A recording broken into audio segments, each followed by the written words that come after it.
It's another Saturday morning, and of course, we're back here on Boomer's Banquet. And hey, before anything else, it's the 20th of August today.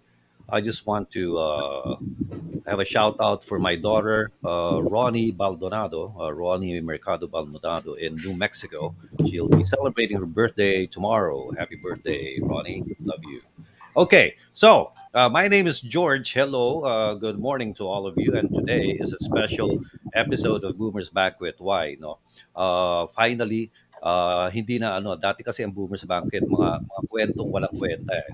Ngayon, ano naman, ano, may saysay naman yung pag-uusapan natin.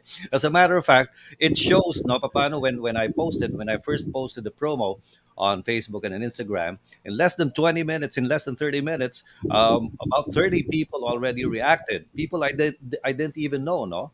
So we're pretty excited because we're very sure we have a lot of viewers nowadays. But before anything else, Bob Novales, one of our co-hosts, say hello, Bob. Hello, Bob. Good Yo. morning, everyone.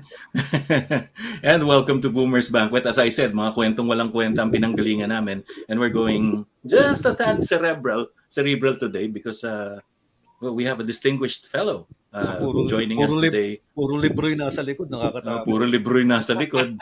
And diyan pa lang, just the sight of that is enough to make me go run away. So, so welcome po, Mr. Butch Dalisay, and welcome, friends, to another episode of Boomer's Banquet. Hope you can join us for the next few minutes and hours. And Teddy Espereña, right? Yeah, magandang araw mga ka-boomers. Special yung ating episode today kasi Agosto ngayon eh. Alam niyo ba na bukod sa buwan ng wika, ano? Pasensya na, pumagak na naman yung internet. Nasa Tagaytay kasi si Teddy eh. Tagaytay si Teddy. Na-photo me siya tuloy. May ginagawang kabalastugan kasama ng asawa niya. So, medyo pabayaan muna natin dyan. Okay, let's say hello to our guest, no? Very impressive credentials. Ay, teka, ito na si Teddy. May dalang pink socks. Ayan. ayan, nakata ko eh. Nakata ko. Salamat sa BioFresh. Socks. Antimicrobial socks and underwears meron din sila. Underwear sa na pink. ating kasuotan, Yan, galing sa Design Makati. Magandang umaga, Roy Ordiales. All right, very nice. No, good morning, Ted, and of course, no, yung special guest natin. Actually, I don't know if I should call him professor or doctor, or Butch. Okay, Butch, no, who also went to Pisay, the School of Geniuses, mga scholar ng bayan. Then he went to UP. Then he went to Aguinaldo. We'll learn more of that later on. Mr. Butch Dalisay, good morning. Hello, good morning sa inyong lahat. Thank you for having me over. Meron palang ganitong masayang programa dito. Wala akong kamalay-malay. Yeah, Boomer din ako. Ayun, no?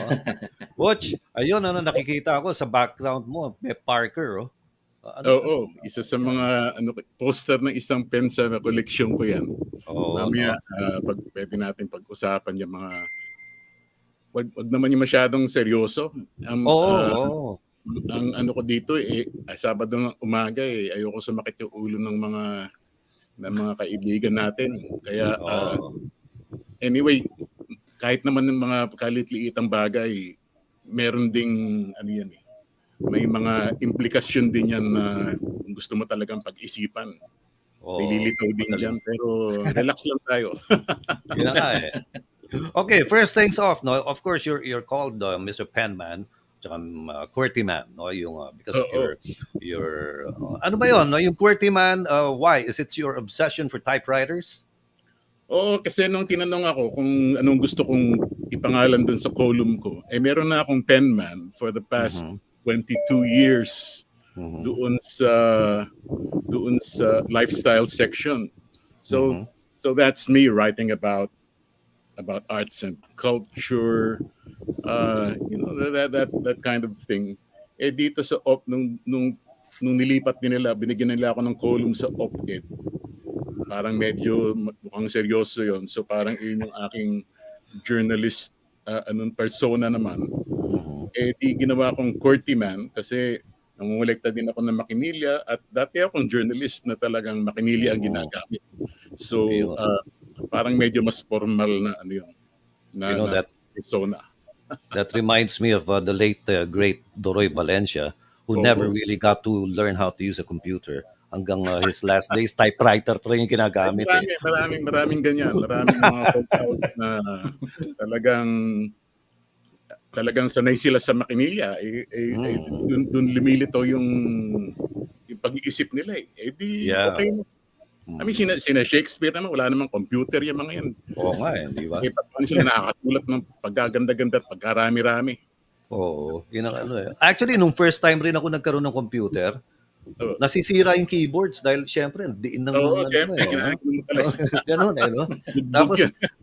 Tapos merong nada-download na sound effects ng makinilya noon. Yung pa rin ang kinabit ko.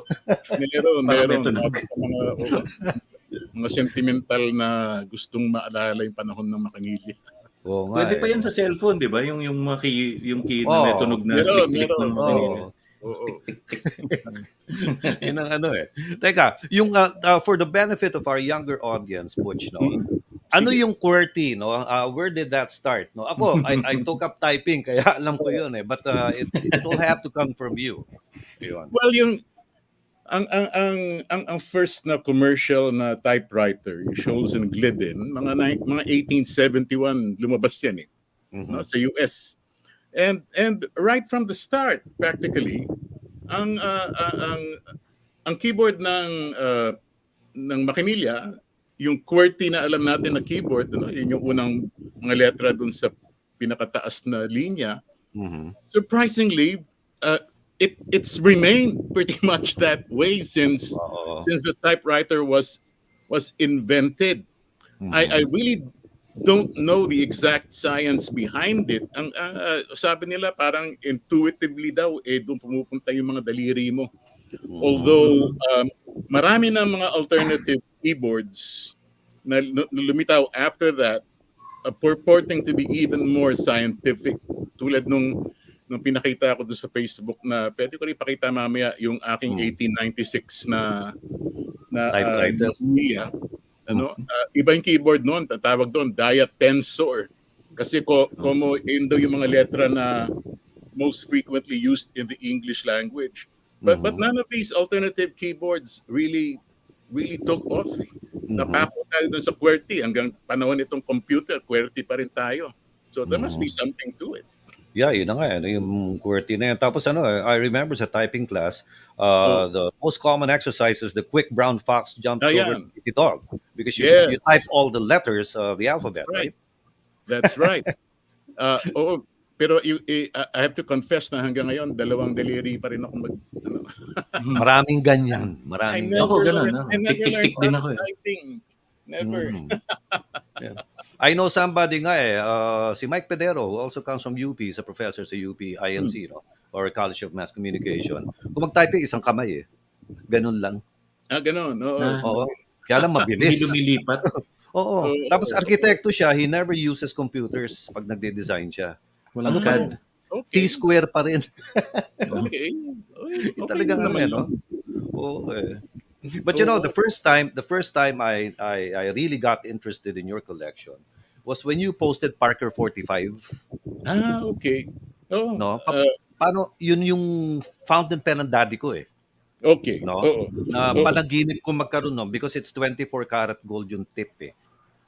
Hindi 14K. 14K yun. Basta gano'n, no? So 24 karat masyadong malambot na yun. So how many fountain pens do you have in your collection? Well, probably right now mga 150 na lang, dati mga 400 yun eh. Pero 150 na lang. Mga pencils yan from the 1920s. Where did you find that? Well, I get them all over. Nagsimula ako actually mga 40 years ago. Dito pa ako dito sa Pilipinas. Makakabili ka pa ng magandang Parker noon diyan sa mga estantes sa Mercury o sa Commander Drug. Oo. At saka Tsaka sa Corona Supply, di ba? Sa Sa Corona Saragat. Supply. Alam mo, dyan sa Recto. Bakit itong nasa picture may ahas? Ano yan? Yan ang aking Agatha Christie ang pangalan niyan. Suspense yung Mont Blanc na basis. Agatha Christie. So isa sa mga tinatawag nilang writer's edition yan. Si Mont Agatha Blanc? Christie, mystery writer. Kaya may Mystery. ito yung ilan sa aking mga siguro mga pinakapaboritong pen sa koleksyon ko. It's a mixture of vintage and modern.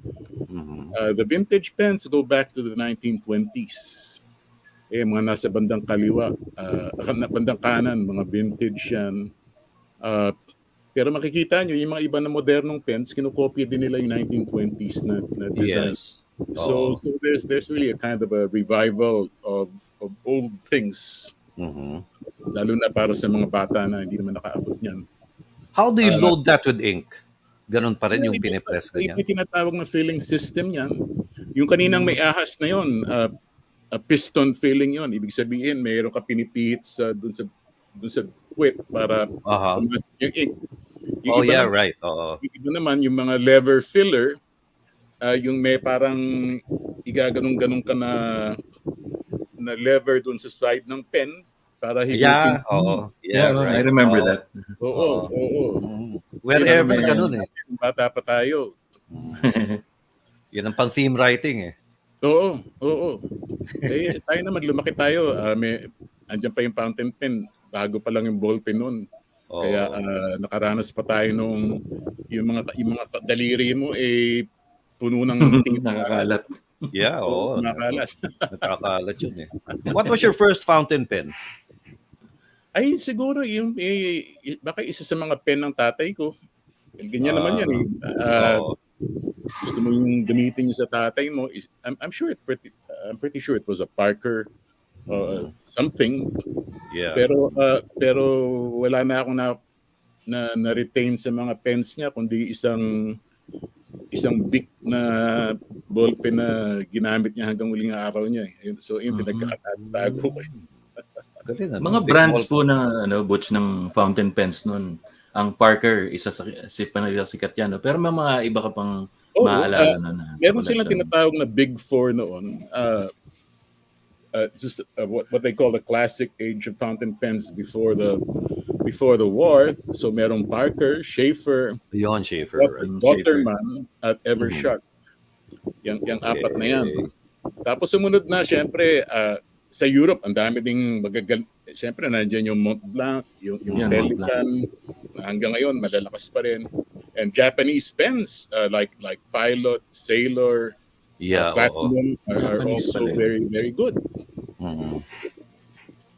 Yung Pilot, nagkaroon rin ako noon nung high school eh. Kaya lang nothing beats Parker kasi para sa akin. Kasi nga meron kang emotional attachment yan. Maganda talaga naman ang Parker. Hanggang ngayon they're in business and I think they're doing pretty well. Ito mga 1930s na Parkers yan. Vacuumatic ang tawag diyan. Isa sa mga paborito.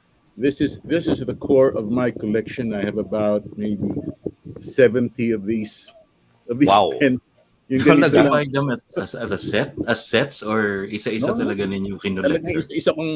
Isa kong kinolekta yan kung saan nagmumula. Pagka nag-abroad ako noon, talagang bawat sinusuyod ko yung mga antique shops, yung mga flea market. Ganun ako magbiyahe. Hindi ako pumupunta doon sa mga department store. Pumupunta ako sa mga flea market at yung mga tabi-tabi, mga resale shop. Doon ako nakakahanap ng maganda at murang maiuwi. Ito naalala niya, Parker. Yeah, no? Yeah. Permanent blue-black. That's the theme writing ink. Di ba? Yes. Tapos yung washable royal blue. Yan. Marami pa ako niyan. May mga laman pa lahat. Really? Na hindi pa nagagamit. Minsan ginagamit ko. Okay pa sila.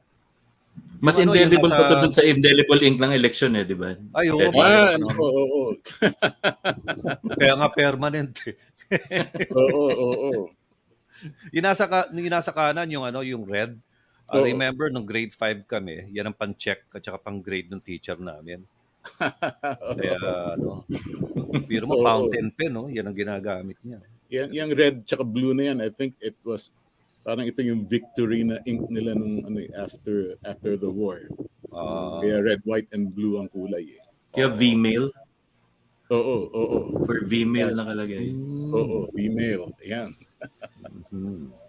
So, how did you get interested? Like people collect stamps. Sa age natin, Butch, di ba? Stamp collection, coin collection. How did you get into pen collection? What came first, the pen collection or the typewriter? Ay, mga pens muna. Manunulat ako eh. So it was really part of my lifestyle to use pens. So lalo lang that, and my father also used pens. Kaya noong lumaki ito nung nag-graduate school ako sa US in the mid to late 80s. Nandun ako sa Midwest at doon yung mga malalaking pen companies. Yung Banquet, Schaefer. Kaya yung mga antique shops, punong-puno ng mga pens noon. So it was a good time to start collecting noong mura pa itong mga kaunti lang mga kolektor. Like in any field of collecting, you get in early and you get all the nice stuff cheap. Yeah, right. No. In business parlance, you have the first mover advantage. Oh, yeah. Yun ang doon eh, no? Ayan. Grabe. And yung after that, I'm sure not you not only collect pens, no. Yesterday ba yon when I saw you post this, the oldest typewriter used by a native, a tribesman here in the Philippines. Oh yeah. Hold on. Ito yun. This is it. This is that. Wow. This is that typewriter in its original oak case. Wow. In fact, pagbuksan mo siya, maamoy mo pa yung bango ng kahoy. Para siyang parang yung mga cedar chests. Oo. Ayan. And you can see that it's really all original. You know? I found this in England sa eBay, and I had it shipped dito. Wow. And it's an 1896 Blickensderfer. So nung panahon nung nagre-revolution Bonifacio at nakakulong na si Rizal, meron na nito. Actually, this was invented in 1891. So 1896 na version na ito. But it all works. No, it's a working typewriter? Oh yes. All of my typewriters are working. Kasi meron kaming it uses the usual ribbons, the same typewriter ribbons. Itong Blickensderfer, wala pa itong ribbon. Meron siyang parang maliit na felt na maliit na tela na nakababad sa ink yun at sumasayad doon yung metal key bago siya tumama sa papel. So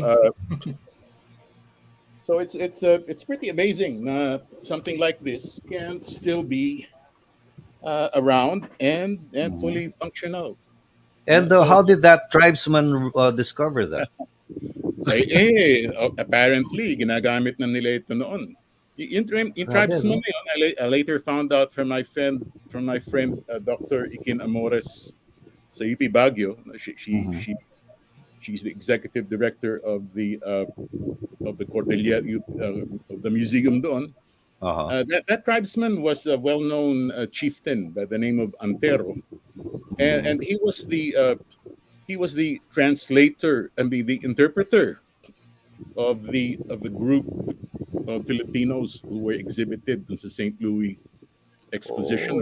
Expo, right? So this was a literate Igorot, you know? I mean, he could write and speak in English. Kaya doon sa pinakita kong litrato na yon, he was writing a petition, a letter of protest to President Taft for better conditions doon sa Expo. Aha. So I think it really shows na hindi lang siya marunong mag-Macanilla, marunong siya mag-Ingles. Kaya and Aral. they were being presented as savages when they were actually smart and educated people. Ito yung aking mga ilan sa mga portable typewriters ko. Parang ang dami. And they're all working, sir? Yeah. At one time, mga 4 na po yan eh. But I've sold many of them na kasi wala na akong spasyo. Yeah, they all work. We get we have a genius repairman by the name of Gerald Cha. And he works in a small shop malapit sa Quiapo. And he brings all of these things back to life. Meron pa palang ganun? Gumagawa? Ano pong pangalan ng shop niya? Ay, walang pangalan yon. Hanapin mo lang Anong siya street sa po? Anong street? Comandante Street. Isang iskinita yon. Quiapo. Oo, basta hanapin mo siya sa Facebook, Gerald Cha. Actually, may mga kaibigan kami sa Amerika na pinapadala pa sa kanya yung mga machines nila para siya mag-ayos dito. I mean, he's a world-class repairman. No, so in every I think in every collection, halimbawa sa mga relo, andyan yung legendary na si Mang Andy Ernesto sa Makati Cinema Square. Nandun pa rin ba siya, sir? Andun pa. Oh. Na kaya in every of these each of these collecting groups, there's always some repair genius out there na takbuhan ng lahat para siya mag-ayos ng pinakamahirap na butintingin. No? In business-wise, there's not much to that, di ba? Pero passion na lang siguro nila, sir. Oo. Kasi occasionally naman. Hanap buhay yun. And it's kind of a precarious living kasi ilan na lang talaga nagpapagawa din. But we have a very active typewriter collecting community dito eh. So sa amin na lang, buhay na siya eh. Sa dami ng mga pinapagawa namin sa kanya. And who invented the typewriter? It was a guy named Scholes, I forget his first name, in Milwaukee, Wisconsin, in mga 1870s. Although there were several prototypes of typewriters before his, pero yung sa kanya, yung tinatawag ngayon na Scholes and Glidden, that was the first commercially viable typewriter. Yung mga unang typewriter pala, it's interesting to note, hindi mo makikita yung tinatype mo, ha? Nagtatype ka, lumalabas doon sa ilalim, sa kabila. So hindi ngayon na makikita, nagtatype ka na, sa harapan mo yung letra. Andun sa ilalim, and people had to bear with that for about a decade until the more modern typewriter came out. In situations, Butch, paano yung buburahin mo yung sinulat mo? Oo nga eh. Ayun, iba, yan ang pinagdudusaan natin nung nag-aaral tayo kasi hirap na hirap ka dun sa paggawa ng thesis mo tapos dun sa huling linya, nagkamali ka pa. Tapos yun, di ba? meron pang 5 onion skin na kopya. Oo. Buburahin mo lahat onion skin. Binura mo di ba? Onion skin tsaka carbon paper. Para tumalab, di ba? Tumalab. Palakas pa ng bura, mabubutas yung ngayon yung nabubutas papel. kaya now this is the advantage of the computer. I mean, kahit na sentimentally gusto ko yung typewriter. From a writing point of view, talagang nothing beats the computer.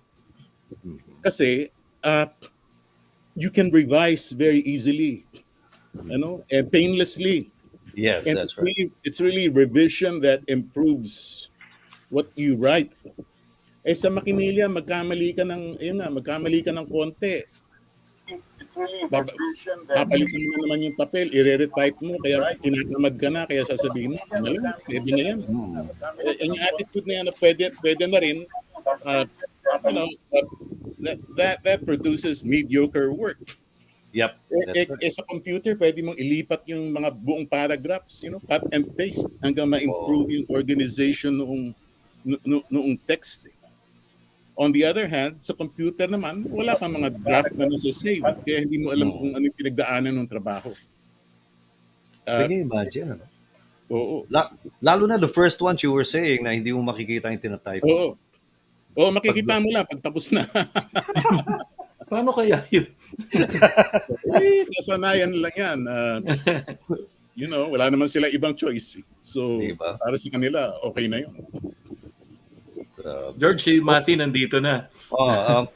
Butch, etong si Mati Fernando, Hello, good morning. he's also a collector. Grabe yan. No? Yung, hindi naman. Not at his, at his caliber.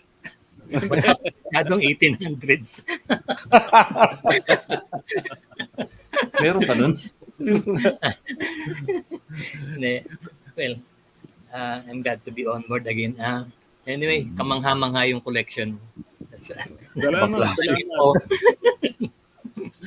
Teka, no? Please. Now this is the really, I don't know, no, yung interesting part. So pens and then typewriters, and you're also obsessed with Macs and Apples. Oh yeah. Tama, yung progress, ano?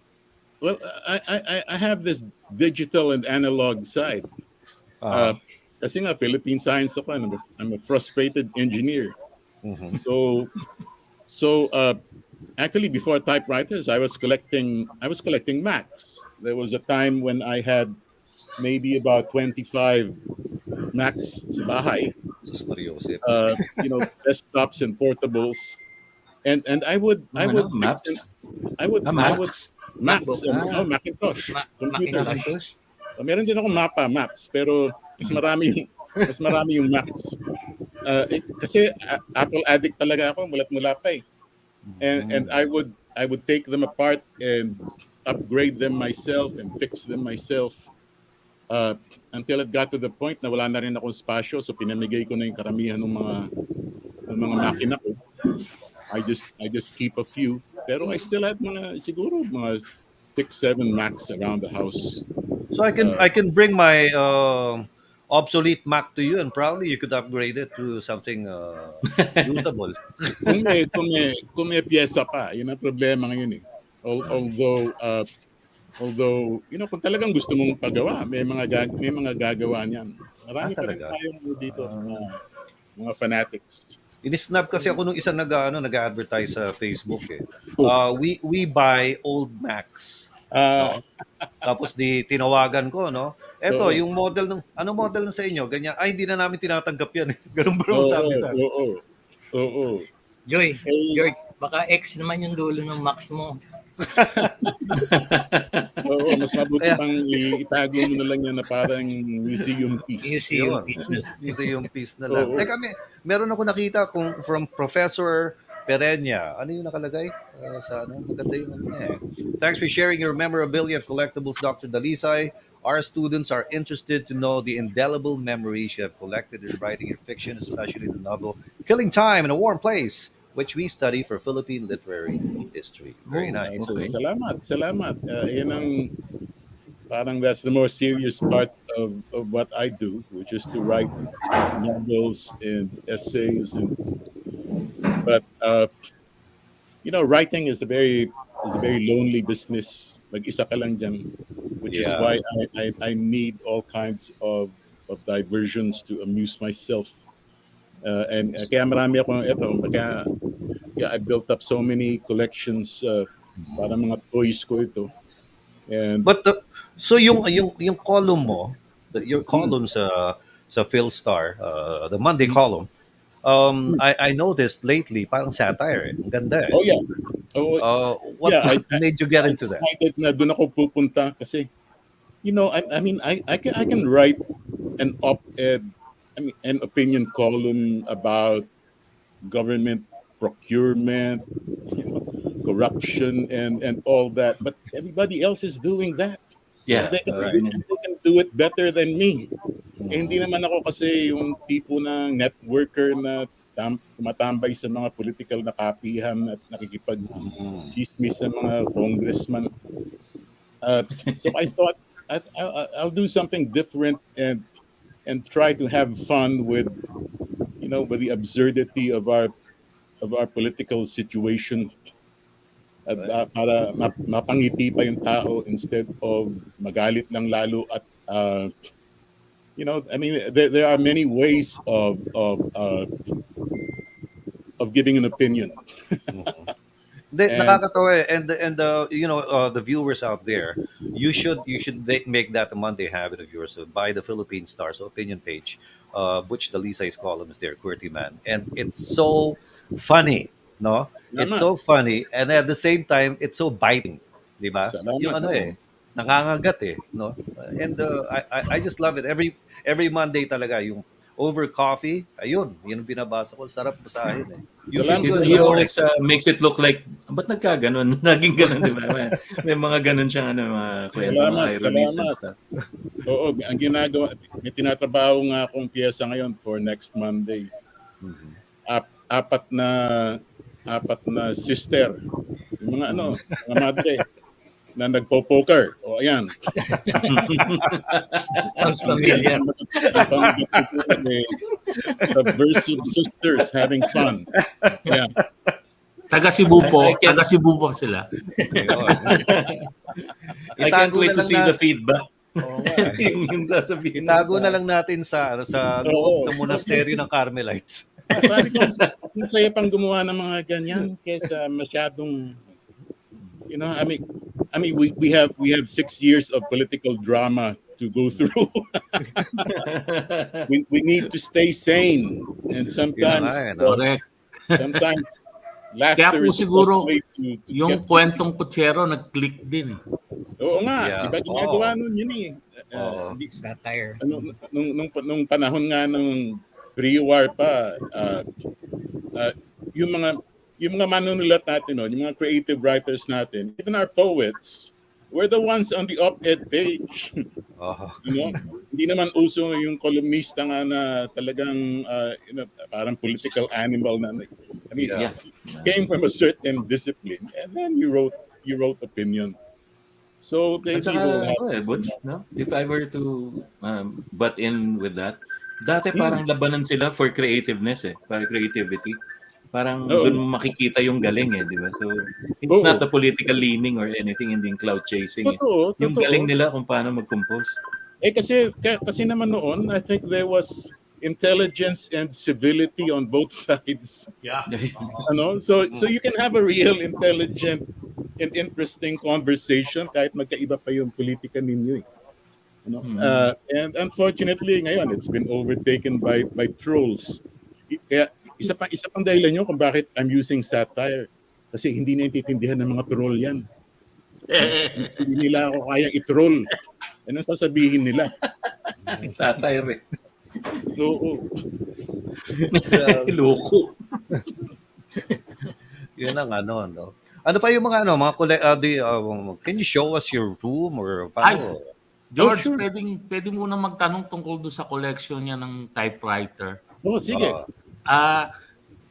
Meron na po bang mga ginamit sa pelikula o hiniram sa inyo o inupahan para maipakita sa mas maraming tao? Ay wala pa. Siguro, unang-una, hindi nila alam na meron naman akong ganitong koleksyon. At pangalawa, actually, kung sa pelikula ay mga props na tao lalapit sa iyo diyan. Minsan nagpapahiram ako ng gamit. Halimbawa yung mga fountain pen ko. Kaya nga lang, pag bumabalik, sira na eh. Yun ang masakit. Nakahinayang. Ang hirap, hindi nila alam i-handle carefully. Kasi nga, hindi rin sila familiar sa mga ganitong Ito, tinitingnan nyo dyan, 1914 yan na Royal typewriter. And all of these are working. Ito isa sa mga paborito ko, parang art deco ito na Underwood. But this is actually from mga parang birth year ko to, mga 1954. And that's the portable na, no? Portable na yung... Well, technically portable kasi meron siyang carrying case. Yeah, oo. Although yung sukat niya parang desktop na rin. Oh, ang laki, no? Malaki siya. Oo, malalaki size. na yung mga malalaki na yung mga yan noon. Although of course nung panahon na yun, okay lang magbitbit niyan kasi wala naman silang choice. Oh, Hindi ka naman sisiksik sa MRT niyan eh. Oo. Grabe, oh. Underwood. Ano ba nauna? Underwood, Olivetti, Royal, Triumph? Well, more or less magkakasabay lang. Itong Hammond na to 1905 yan. Hammond, ano? Siguro convertible yan para maging accordion. Hammond din nag-invent ng accordion. Alam mo may mga connection between these companies. Like yung Remington it was Remington, the typewriter company that manufactured the first commercial typewriters for Scholl's din. But Remington later became better known as an ammunition. Yes, that's right. As a gun maker. I think that's because of the demand then. Yes. Of war ammunition. Yes, that's In true. fact, one of our friend George is a singer, 45 caliber. Yes. Singer, 45 caliber? Yeah, si Chito Alapres. That's right. Kubog. Yeah. He is a singer. Yes. And Singer was also a typewriter manufacturer. Yeah. Really? And it's the same company basically. Adjusting to the demands and opportunities of the time. Kasi the manufacturing then were more on an industrial and yung mga casting and yan. Yung mga quality manufacturers. So ngayon, hindi mo mabanggit yung Singer, typewriting, and guns in the same sentence. I actually had a Singer typewriter portable when I was a boy. Yun ang isa sa mga unang binigay sa akin ng tatay ko. Tandang-tanda ko pa yun. Pagka may bago kang makinilya noon at buksan mo, maamoy mo pa yung oil. Oo, right. Tuwan-tuwa ka na noon. Grabe, ano? Ang alam ko lang kasi makinilya ng bata ako, yung pinanggugupit ng ng buhok. Manikilya yun. Manikilya. Pero yung tawag natin, makinilya. Dapat yung barbero. Hindi manikilya. Daanan din natin yung Meron pa ako yung nabasa sa iyo, Butch. Oo. Pati ba naman baston pinapakialaman mo? Ay, oo. Sandali, ha? Sandali. Meron. Meron mga hidden weapon sa loob. Meron gano'n. Saan the Avengers ni Patrick Whitney? Pero ayan sa tamukal na baston na Hindi ko pa naman ito kailangan, although minsan gumagamit ako pag tinamaan ako ng gout. Okay. Pero pinaghahandaan ko na. Sabi ko darating ang panahon, gagamitin mo 'yan, kaya ngayon pa lang habang marunong ka pa mangolekta, mangolekta ka na kasi mahirap na. Ito halimbawa ganda nito. This must be mga late 1800s siguro na may silver pa na collar. Ito? Siguro galing Batangas ito. Local na ito. Ito mga iba galing sa England, sa America. Pinabibili ko doon at siniship ko na lang dito. Ito may mga horn na handle. This must be about early 1900s. Meron pang hallmark in silver niya. Nakakatuwaan ko lang na tsaka ito mga to ito pinost ko to kagabi, inaayos ko to. Pati copies inlay kung nagkakabit. Ito nga yung ginagawa ko kasi may mga kulang-kulang siya, bungi-bungi kaya ako na yung nagpapalit. Meron akong mother of pearl na Mighty Band. Oo. Hindi mighty band, epoxy ginagamit ko, yung two-part na. Tapos hindi pa to tapos, mamaya isa-sand ko, tapos paparmisan, maayos na naman siya. Ang tsaga. Meron ba dyan, Butch, na Meron ba dyan yung merong hidden weapon sa loob? Ako wala ako noon kasi Pipindutin mo may ano, no? oo, marami May May kutsilyo. payong. talaga niya. Ang tawag diyan mga system canes. Meron may baril, di ba? May baril, usually kutsilyo, Yan. may baril, meron ding modelo na pang babae na may suklay, ganyan. Meron pang may salamin. Ano doon sa loob mismo? Ako payong. Payong. Hindi ako talaga Payong yung may Swiss knife mo may baston baliktad. Which that was the cane became a fashion. Yes. With hindi siya necessity. Meron bit-bit, di ba? Yeah. Why was that? Protection ba yun? Or, Well, in sa history ng canes, it really began as protection for shepherds.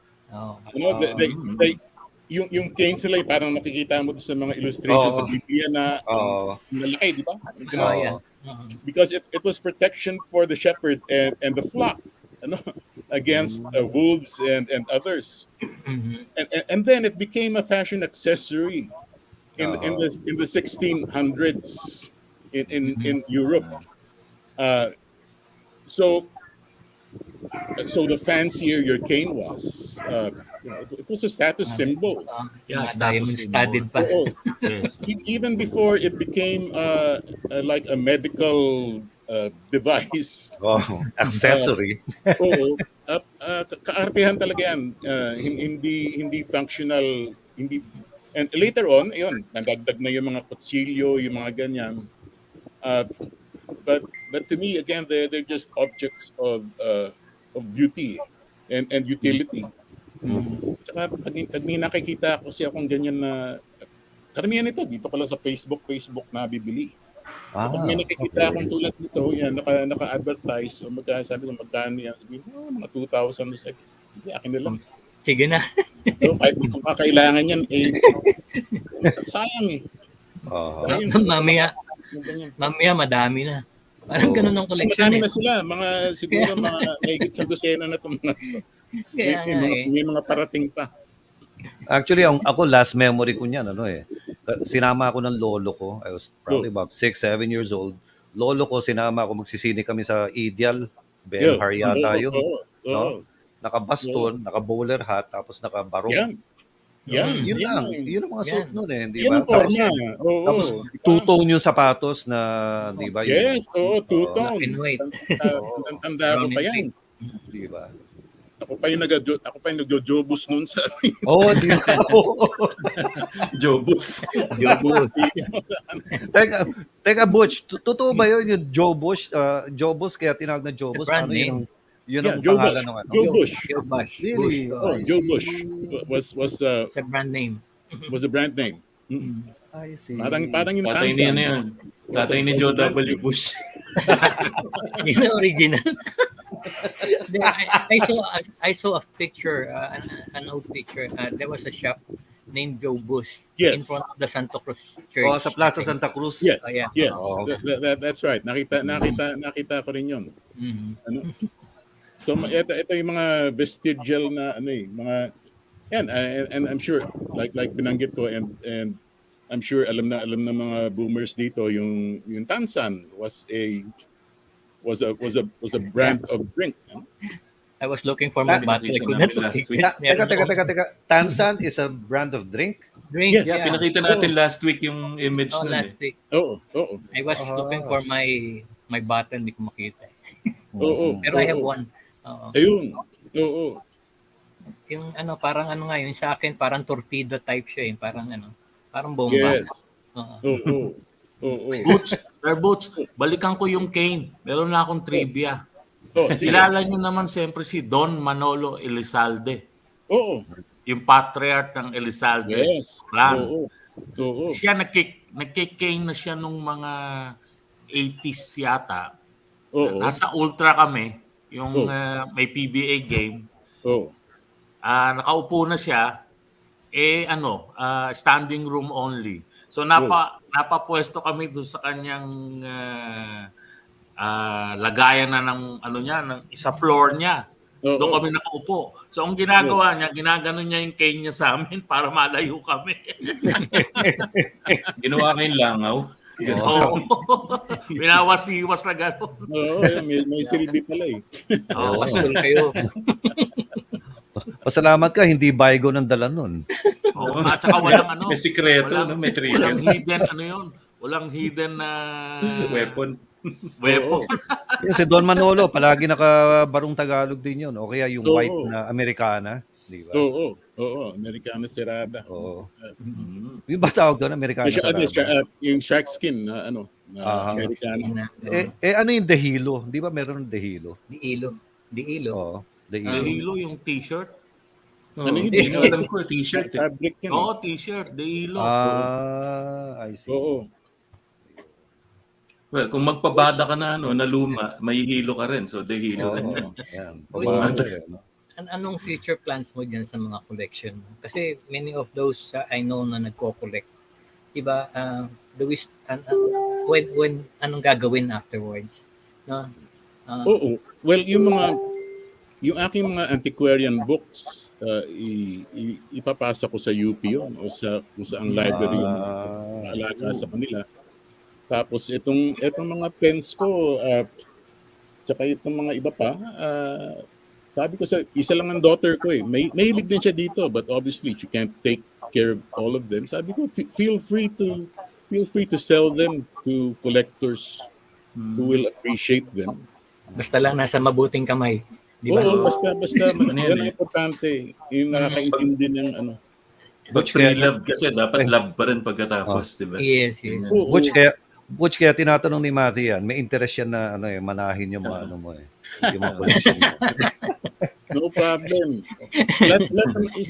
I'm sure pare-pare attitude natin dito. I mean, we don't really own these things. We're just caretakers. Yes, caretakers. Yeah. Parang Patek Philippe yan eh. You don't really own a Patek. Para right. preserve mo lang. Unfortunately, wala pa akong Patek. Mahal ng patek-pitip na yun. Oo. Although may collection ako ng mga relo. Ganon? Oo, pero hindi yung mga ultra rare na ano. Most of my watches are 1950s. 1940s and 50s, which I think was a kind of a golden age in terms of design. So mga Bulova, mga ganon. Mga Hamilton, ganyan. Mga Art Deco kasi yan eh, mga Art Deco design. Yes. Tsaka pag Swiss, mas lamang, di ba? For accuracy. Actually nun, famous ang American brand watches. American watches? There was a time na maganda talaga yung reputasyon din ng mga American But itong na pinapakita natin, is this a collection of books na puro Kastila or something? Yes, this is a collection of little children's books. No, they're very small, but they're very colorful, as you can see. Nahanap ko to din online. May nagbebenta nito from Tanay yata. And he was selling the whole lot for not too much. Sabi ko, sige, akin na kunin ko na yan dahil sayang naman na kung kumalat-kalat pa yan. So this is one of those mini collections na I will give to the library, especially para sa mga nagre-research sa children's literature. Kasi etong mga to, these were published by a guy named Saturnino Calleja. And he was a very famous publisher of his time. Ito mga 1890s, early 1900s ito. So panahon ni Rizal, ito yung binabasa ng mga bata. Ganda, no? And again, they're worth collecting for their own sake and as part of our literary history. Yan, no? Yan ang aking... Minoli ka rito. Oo, yung kulay pula dyan sa gitna, that's an early edition ng Noli. Sa Espanya, and these are books from the 1600s, 1700s, mainly history and literature, and I especially like to collect books on on travel, especially travel to the Philippines. Yung mga biyahero dito noon, especially this guy named Paul de la Gironnière, and he was a Frenchman who owned a 2,000-hectare estate in Halahala, and he wrote several books about that part of his life. So meron akong koleksyon ng mga libro niya tungkol dun sa panahon sa Halahala. Kung saan nanggagaling ito, usually sa eBay sa US, UK, tsaka Espanya. Tsaka from there you can visualize on what were the times then. Yes, there, no, right? And they had they had fantastic illustrations. For their mga engravings yan, pero napaka-detalyado at in fact, ginagawa ng iba ginugupit yung mga engraving dito at pinagbebenta separately, kaya nangihinayang ko. Kaya binibili ko rin itong mga libro, to maintain them as whole books. Yeah.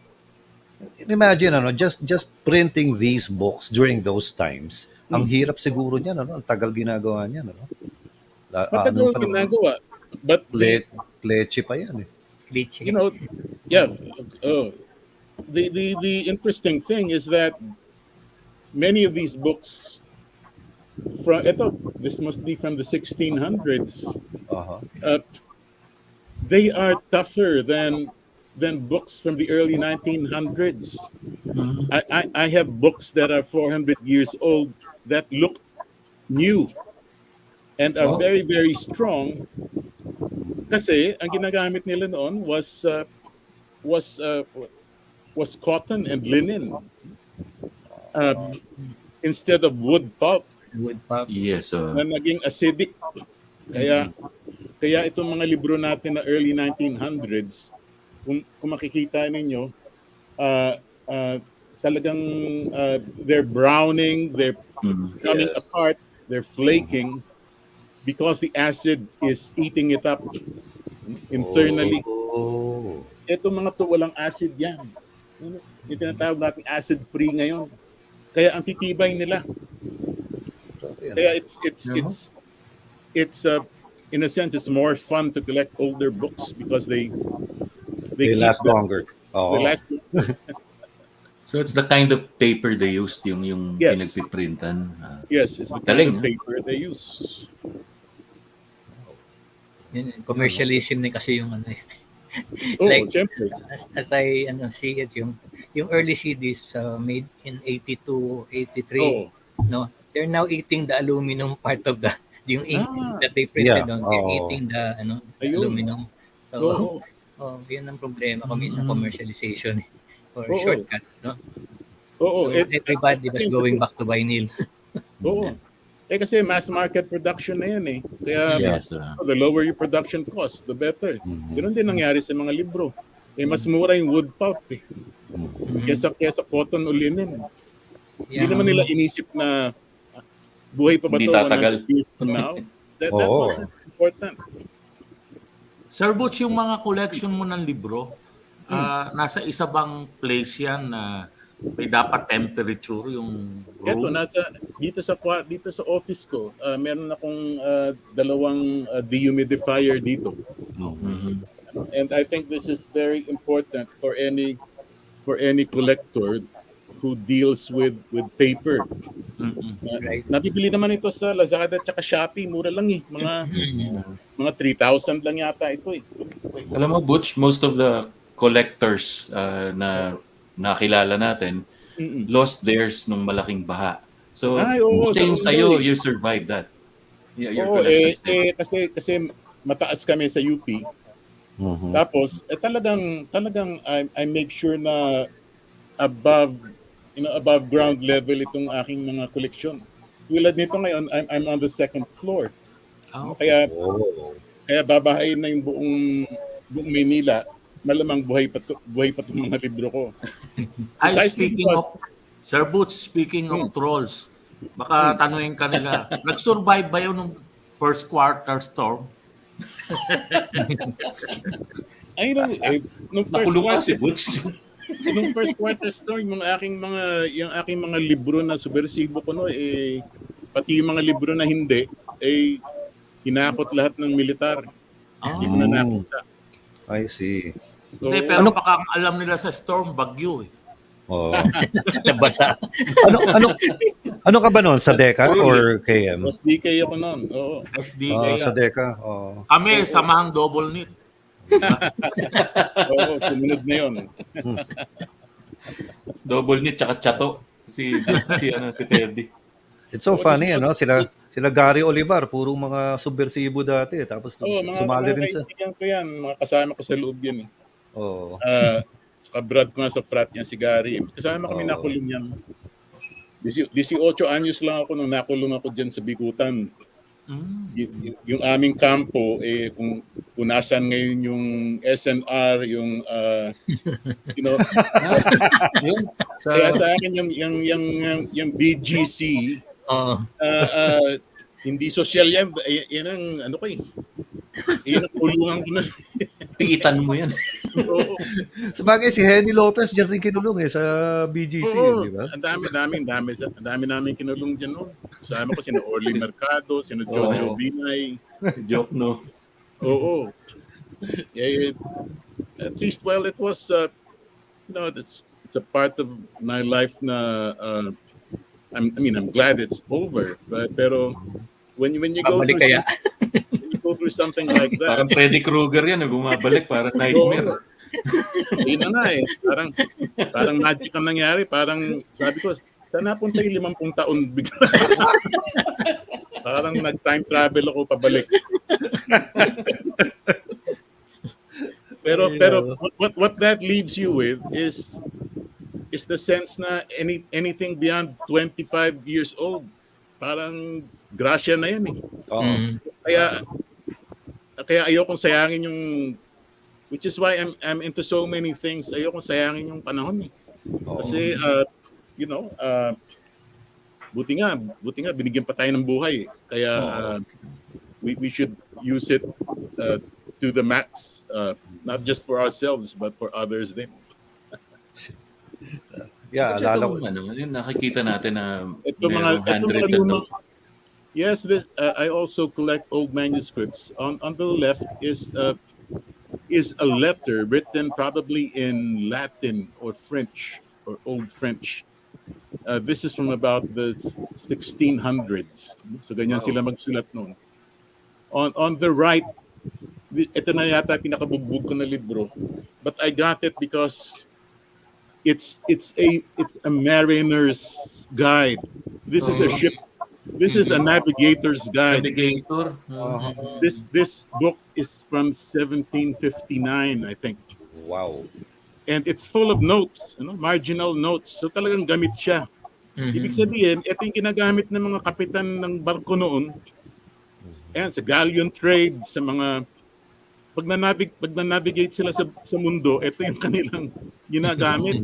Talagang sumasakay ito sa barko. Based on stars, hindi by ways. Oo, wala pa. Galaw ng heavenly bodies. Kaya nagkamali si Columbus Diyan sa libro na yan, nandiyan yung coordinates para sa Manila, para kung gusto mo makarating ng Manila. Talaga? Galing. Hanapin mo si Superstar, si Megastar, tsaka si... Heavenly bodies nga. Ito naman, speaking of stars, ano to, Butch? Nasa harapan ko ngayon yan, dito sa office ko. This is a nude painting by an artist named C.V. Lopez, Crispin B. Lopez, 1950. And I think it's a beautiful example of a nude, kasi talagang period yung estilo ng pagpinta niya. Actually, tinawag lang sa akin ito. Meron kasi akong mga network ng mga pickers Kasi alam nila na nangongolekta ako. So ginagawa nila, tinatawagan nila agad ako pag may nakikita sila. So minsan may tumawag sa akin, sabi, "Sir, baka gusto niyo itong nude?" Sabi ko, isip-isip ko, kadalasan yung mga nude na nakikita ko, yung mga walang kwenta, tsaka sabi ko, ayoko, pass na lang muna ako. Sabi, tingnan niyo muna, mukhang maganda ito. Tinignan ko ba? Sabi ko, ibang klase nga ito. Sabi ko, Picture sige, muna. palim sa bahay. So ganyan, minsan dumadating na lang sa akin yung trabaho at kaya ko naman, kinukuha ko na.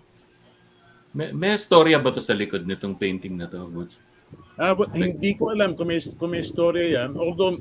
Although since nabili ko ito, marami na rin akong ibang nabili pang trabaho ni C.V. Lopez. Marami kasi ako mga paintings dito by tawagin natin mga minor masters. Ayan, sina Gabriel Custodios, sina Elias Laksa, sina J.D. Castro. Ito yung mga sumunod kina Amorsolo noon. In fact, some of them were students of Amorsolo. Oo. So, ito 1948 yet. Ito, nabili ko rin dito online. N. Reyes ang nakapirma dyan. Nestor Reyes yata yan. Gustong-gusto ko siya dahil bukod dun sa kalabaw, dun sa fire tree na nasa likod. Yeah. Ako yung manok ang tinignan ko. Tulad nito yan, lumitaw yan online. Nahuli ako ng dating, binenta siya 2,500. Wow. 2.5 lang? Ganon? Oo, 2,500. Sabi ko, hira naman. So hinanap ko yung kung sino yung nakabili. Pinagulpi mo. Gusto ko rin yung painting. Bigyan kita ng kalabaw. Piling ko sa'yo ng 5,000. O, okay sa kanya. Di na-open na pera niya. So, ito nag-enjoy ako sa ganito kasi unang-una hindi naman ako syempre makabili ng mga master talaga. Although dumadaan sa amin yan because my wife is an art restorer. Yan ang mga nire-restore niya, mga Amorsolo, mga Botong, mga Manansala. So ako hanggang tingin na lang, pero pag ako na bumibili, eto pachamba-chamba. Ito isang watercolor ito ni Aguilar Cruz. Na nabili ko rin online. Ang tagal-tagal na nakabenta niyan online. Bili ko yata nito 800 lang. Ganun pala kamura? Kasi hindi nila alam kung sino gumawa. Kilala ko yung kurna eh. So, kilala ko yung estilo eh. Sabi ko kay Aguilar Cruz yan. So binili ko. So, yun ang kaligayahan ko, yung maghahanap ng mga things which are... For others are insignificant sa iba, pero hindi nila alam na there's value in it. Yes, which go under the radar. Yes. Itong ganda, This is a very nice painting by Benaventura. I'm not sure if it's Cesar or Teodoro. Kasi 1950, very early 1950s ito eh. Nahanap ko to sa eBay sa US. Ganda. Ganda halos monochrome siya eh. At Except ito for lang the lights. yung ilaw lang ang Naka-highlight lang. So pag may nakikita akong ganyan, lalo na kung nasa US siya at mura lang naman, repatriate ko sila. Binibili ko sila at binabalik ko dito. Kasi ang dami na yung artworks actually na napunta sa US na tinala doon ng mga Amerikano nung mga sundalo sila dito eh. Kaya ngayon, eto mga to, lumilitaw na lang kasi matatanda na, patay na yung nag-uwi doon at wala namang connection yung mga bata dyan. Wala. Kaya sabi ko... even if this were a photograph, maganda pa rin eh. Diba? Yes. Pero painting yan eh. Si Cesar Benaventura has another version of this. I found it in his book. Pero medyo mas pino ito. So it's really a good example of his very early work. Yan, isa pa. Ito kay Gabriel Custodio, itong nasa kaliwa. Isang C.V. Lopez din itong nasa kanan. Ayan, mga lumilitaw-litaw lang yan online. At my buying of course I have to give myself limits. Siguro ay Siyempre. pinakamahal na sa akin 25,000 eh. Itong Aha. dalawang ito, I probably bought them for mga 10 to 15,000 each. Mhm. Minsan nagde-dispatch din ako sa sa Leon tsaka sa Salcedo. Mhm. But basically I sell some of my artworks so I can buy other ones. Aha. Ganun din ako sa mga pens ko tsaka typewriters. Nagba-buy and sell din ako para I want these things to be self-sustaining. Aha. Tsaka Butch, ano yan, ano?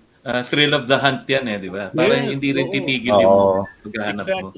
Exactly. And meanwhile, you keep upgrading your collection. Kaya nga, with Facebook and eBay, hindi matitigil Oo. talaga yung Oo. clamor mo to look for items Exactly. na Oh, gusto mo. this is a very nice CD Lopez painting. May painting si Amor Solo na parang ganito. Pero pinong-pino ito. Nabili ko rin ito sa I think sa Ohio. Wow. Doon pa. Sa eBay. Lumilitaw na lang sila. Araw-araw nagsiscan ako sa eBay. At least once a day. I look for paintings, I look for books. Meron na akong search term na which zeroes in on Manlilink ka agad. Galing, ano? Lumilitaw agad Sa algorithm mo na. hinahanap ko. Actually, kung minsan nag-search ka lang na isa, dikit-dikit na yun, madating sa'yo. Oo, may doon sa baba lilitaw na yung mga yung mga kasama niyan. Makikita na interest mo. So they just That's feed you right. with them. That's right. Ito, tignan mo yung details nito. Ganda. Oh, this is actually a very big painting. Isang parang wall size ito. Oh. Na tinawag sa akin ng isang picker sa Bangkal, sa Pasay. Kasi evangelista. Oo. Bangkal. Sabi ko, okay yan na. Sabi ko, magkano yan? Sabi niya, 2.5 sir. 2.5? Oo. 2.5. Sabi ko, dali mo sa akin, bigyan na kita ng 5. Tapos wall size? Oo, wall size. Pero ano siya, nung binili ko to, medyo gutay-gutay siya. Hindi siya properly framed, may mga tama. Kaya then comes the wife. Yes. Ang ginagawa ni Mrs. Malakas ang loob ko because I'm married to an art restorer. Here's your challenge for today.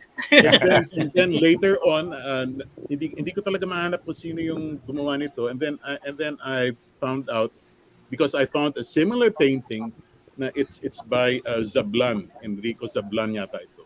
Yan yung signature niya. Nakalagay din naman sa may lower right. Again, they are relatively unknown. May pangalan naman sila sa, let's say, parang third tier na ano. But these were the good Mabini painters before Mabini became really commercial. Oo. So may pagkapino pa yung trabaho nila noon. They give more time. Oo. Hindi na naman commercial. Ito isa sa mga kinalulukuhan ko noon. Ang camera?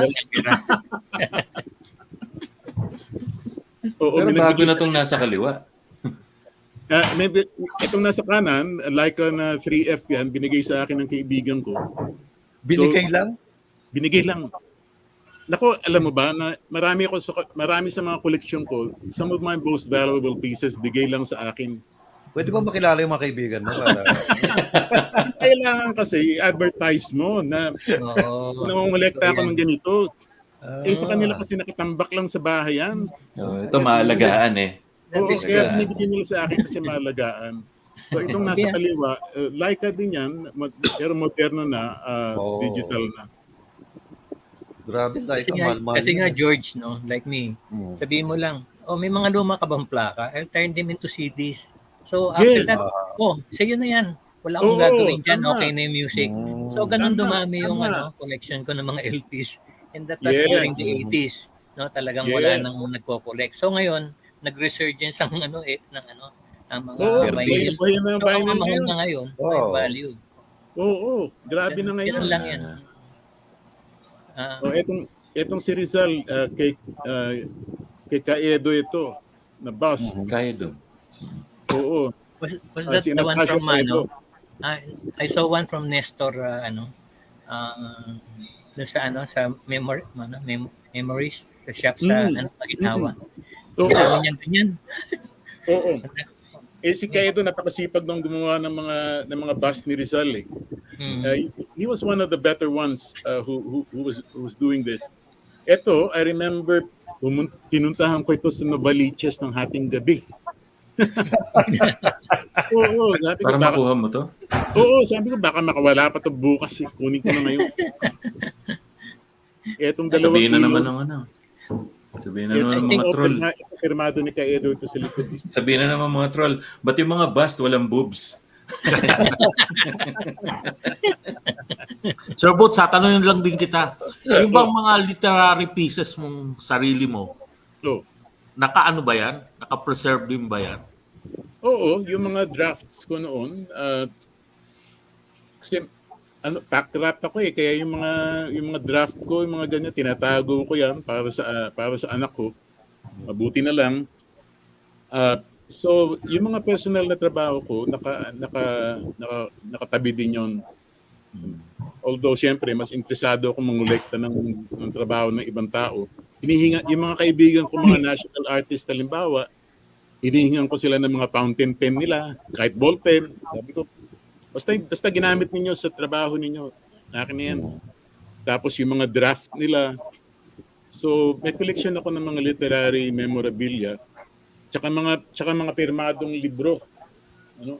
Hindi lang ng mga Pilipino, kundi ng mga kilalang author din abroad. Naghahanap din ako, bumibili din ako ng mga pirmadong libro nila.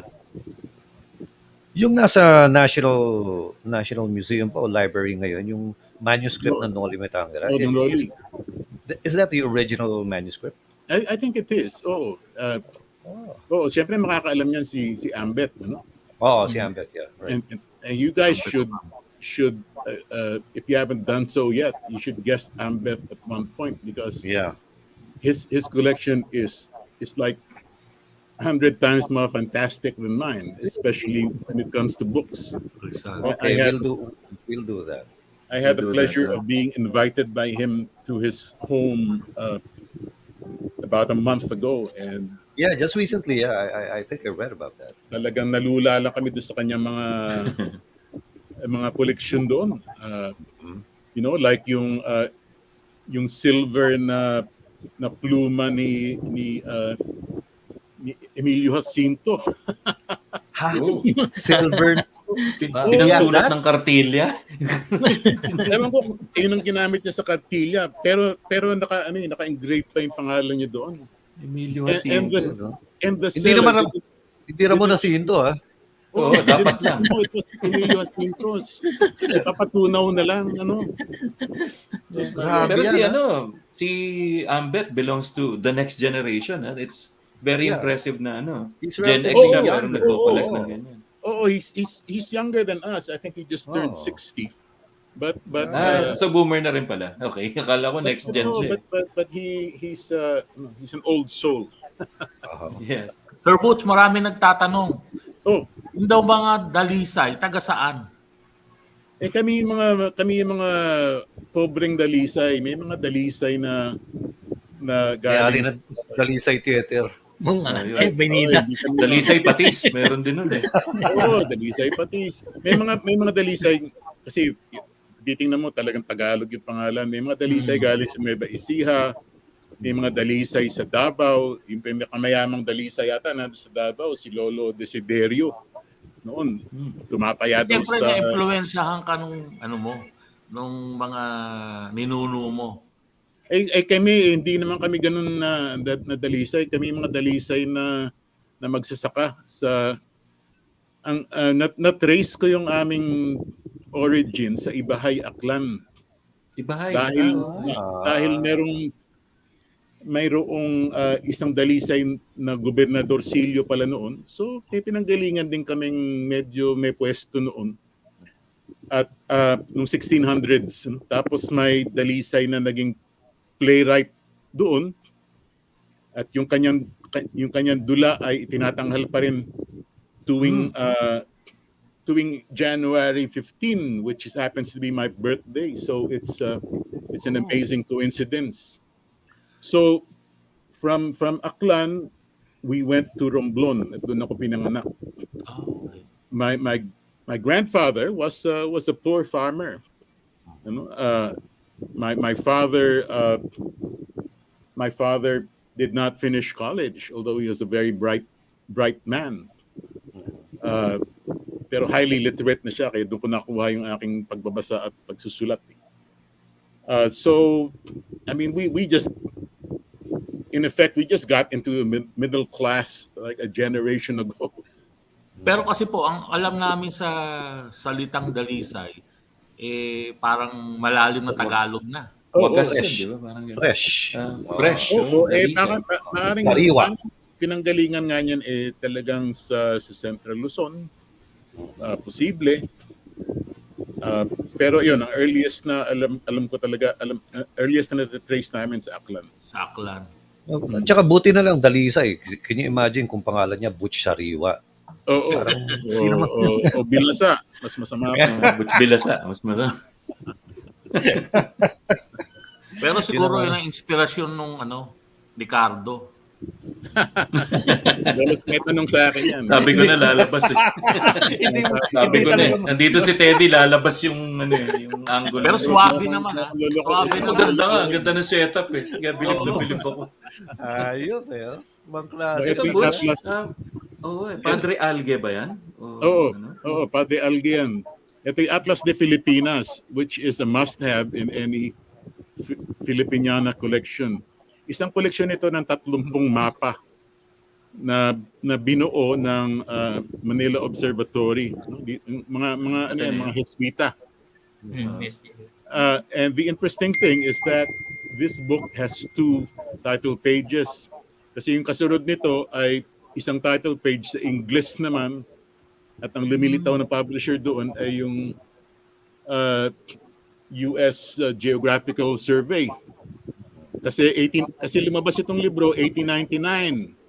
Bali, ang ginawa ng mga Amerikano, inako na lang nila yung trabaho ng mga pare. So meron na palang ganun nun, yung kine-claim yung Kasi maraming ganun credit grabbing dito. Oo, at least ito nakapangalan pa rin si Alge dun sa unang title page. And these are beautiful maps. Ang ganda-ganda ng mga mapa na to. Again, ang ginagawa ng mapa ng Romblon ito. Ng probinsya ko. Ang ginagawa ng mga ilang kolektor ay ginugupit nila itong mga mapa, tapos pinagbebenta nila isa-isa ng mga tingi. Mga tigo 5,000. Talaga. Ganyan, yan siguro yung binenta sa China kaya nagkaroon ng 9-dash line. Diba? Tapos nililigaw yung mga turista kasi let's visit Rome. Wala Romblon. Romblon. Romblon, no? Romblon is famous for for marble, right? Marble. Yeah. Now, mauubos na nga yan. Ang description ko nga minsan sa Romblon parang yung nabubulok na ipin kasi pagtingin mo may natapyas na naman. Talaga? Kinakuwari ang marble dyan yung Romblon mismo, yun ang pinakamaliit na isla dyan sa gitna. Yes, that's Nandyan yung marmol. Dito ako pinanganak sa kaliwa, sa Tablas. Tablas Island. Itong nasa kanan, yan ang Sibuyan na gusto nilang buksan sa mining. Kawawa yung natin. Sa kalikasan. Just to insert lang, sana mabalitaan to ng ibang mga kabataan because this is a literal history lesson. Itong episode natin ngayon. Mismo. Iba no? Kaya nga bagay sa Agosto sabi ko sa iyo galing mo doon. Kailangan magkahilig sa ngayong Agosto. Importanteng magkahilig sa kasaysayan kasi hindi lang dahil sa subject yan sa eskwela, kundi ang dami magagandang kwento pwede mong balikan . Oh yeah, no? Fascinating nga .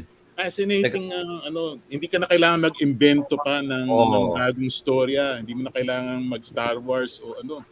Nandun na lahat ng yung mga pinaka-fantastic na bagay nangyari na sa kasaysayan natin. Sana libre si Ambet next week. Tatawagan ko para tuloy-tuloy tayo, no? Oo, medyo mahirap lang cornerin 'yon, pero basta nakiusapan ninyo ng willing naman 'yon. He still holds office sa Ateneo, di ba? Sorry? He still holds office sa Ateneo. Hindi ko lang alam kung nag-opisina siya physically. Oo, okay. Nagtuturo siya, pero I don't know that he handles live classes. Dito sa picture, Butch, I just noticed, yung collegian pala binebenta. Oo. May presyo yung nakalagay dyan. Nung araw. Although this is a 1972 cover. No, this is 1922. Sorry. 22 ba yan? Pala ko 72. This is the first year that the Collegian came out. UP Manila ba yan, di ba? Okay. So I'm lucky to have a copy. This also came from an antiques dealer. Ang sinasabi ko kasi sa kanila, if you have anything about UP, especially pre-war UP, I'm interested, and this turned up. And it's very interesting because when you read through it, the students were having the same issues, like a lack of financial support, oppressive teachers. Walang nagbago nagbago sa issues. 100 years pala ito ngayon. 2022. Yeah, 100 years na. 100 years na yan. Assistant professor pa si Carlos P. Romulo. Yes. Nakasulat doon. He was an assistant professor of English. On the right is this is one of my most, shall we say, valuable books. This is the biography of the secretary of King Philip II. Although this book came out in 1631, it's I say it's valuable because monetarily it's valuable, so that if I don't collect for investment or anything like that, but in this particular case, binili ko ito. It was being sold as part of a bundle, again from somewhere in Marikina. Lumitaw daw ito sa isang junk shop. So I bought the whole bundle. Kinausap ko muna si misis ko kasi serious investment. Expense ito eh. But this single book can buy me a nice Rolex. Wow. Wow. So, but of course, hindi mo rin pakakawalan, Butch? Hindi rin. Kasi, ang ginagawa ko naman kasi, kaya halos wala akong pera sa bangko. Magkano ang interest rate sa bangko ngayon? Isipin. Yeah, right. Wala. Less than 1%. Yes. If I park my money in like these pens that I buy in these books, I can very easily sell them for much more than I bought them for. Definitely. True. And they will not lose value. So if you know what you're buying, it's actually a safer, it's a safer place to put park your money. Tapos na-enjoy ko pa. Nahihimas-himas ko pa at nalalaro-laro ko araw-araw. This is history you're holding. Yan eh. Marami sa mga kaibigan ko siyempre gusto malapit sa akin. Butch, baka meron kang kalahating milyon dyan, 1 milyon, invest natin. Of course, I know that kind of makes sense, pero ayoko yung magigising umaga tapos titingnan ko yung ano na ba value ng shares ko. Lalo na bumaba pa, lalo na ako madidepress na. Good timing mo. Ito mga laruan ko nandito, kasabay ko matulog at pagkagising ko nakikita ako. Good timing mo na lang yan. Butch, baka naman may kalahating milyon ka dyan o mamili ka dyan. Ano gusto mo dyan? Liquid mo. Yung nga pangarap ko eh. Actually, nagkaroon lang naman ako ng ganito nung nagkaroon ako ng mga commission sa trabaho. And I really started building up a collection. Sabi ko, kesa, there are worse ways to lose money. That's true. That's aptly put, huh? That's aptly put. Oo. Oh, this is a Bulova from Oh, about yeah, the Boulevard, right. 1956. Ang ganda niya, classic yan eh. Ganda. Oh. Yeah, this new old stock ito. This In this the came West. out this came out of a drugstore that was shut down somewhere in Iowa, I think.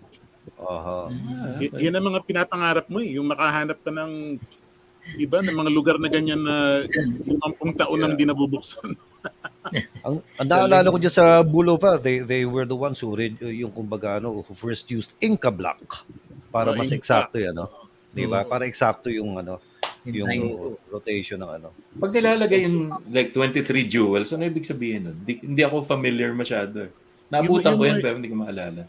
Yung mga jewel, yan na parang maliliit na, kung titingnan mo, parang jewel din, parang maliliit na Crystals. ruby. Crystal. Oo, mga crystals na ginagamit nila in certain key parts of the mechanism. Because they, I presume, because they're very hard and they do not erode as easily as steel. I see. especially Kaya if it's the more jewels you have, the stronger your mechanism is. Oh, yan, yung mga Gerard Perregaux dati, gano'n. yeah, Gerard Perregaux. Oh, ito isang Waltham ko ito na pocket watch. Bolsa de Rero. Na nasa bulsa de Nakita Rero. ko sa Sa bulsa. sa bulsa yan, sa bulsa. Kaya may secret pocket. Oo, noong araw. Yun ang magandang kasama ng baston. Oo. Yeah. Tapos May kadena. May kadena. Tapos may Ipak pipa. ka Tapos may pipa. May pipa ka, di ba yun? Ngayon, Tapos naka-iPad ka o kaya monocle. Oo. Yung- Kwako pala tawag ng lolo ko doon, Kwako. Kwako. Oo. Meron nga ako dyan set eh. Kwako, yung pen holder. May kasama Oo. kwako. Oo. Pang regalo nung araw. Oo. Maganda rin mangolekta ng kwako pero tumigil na ako mag-yosim. Maganda. Asa yung Yossi ka rin dati? Oh, I was smoking 4 packs a day. Wow. Wow! Until about Naisip ko 30 bigla. years ago. Apat? Dalawang pakete. Dalawang pakete bukas. Malboro. Marlboro. Minsan ka lang magsindi ng lighter. Sa magkabilang ko, Diretso eh. Yossi to Yossi yan eh. magkabilang bulsa, may nakabukas na pakete. Etong mga daliri ko, kulay dilaw na. Oo, dahil sa nicotine. No? Dahil sa nikotina. And then I quit cold turkey. Pareho lang tayo. Pero ang Pareho. sistema ko nakakaiyak kasi meron din akong koleksyon nun ng mga lighter. Oh, Yung mga monopole, mga Monopole. magagandang Ah, lighter. oo. Ronson, Monopole, mga ganun. Oo, Dunhill. Mhm. Alam mong ginawa ko, sabi ko, eto magki-quit na ako ngayong araw. So lahat ng mga lighter ko tinapon ko sa basura. Okay. Wow. Tinapon mo? Para Yossi lang ang tinitigil eh. Tapos sinindihan niya. Sana Tapos sa sinindihan basahan niya. namin, Sir Butch. Oo. Hindi na ako bumalik. Galing mahirap yun. Ito Hamilton na ang tawag dito railroad watch. Mhm. Because watches, these Sama. railroad watches were large, they were clear, and they could be synchronized telegraphically, I suppose. Kasi ang nangyayari nga noon, the trains had to run exactly on the same Yes. time. Oh, right. So everybody had basically the same watch, keeping the same time. So itong mga ganitong pocket watch na malalaki yung letra, usually ganito yung tinatawag na railroad watch. Sa How engineer do at they saka get sa to sync dispatcher. those watches? Oo. Paano na sinisync yun?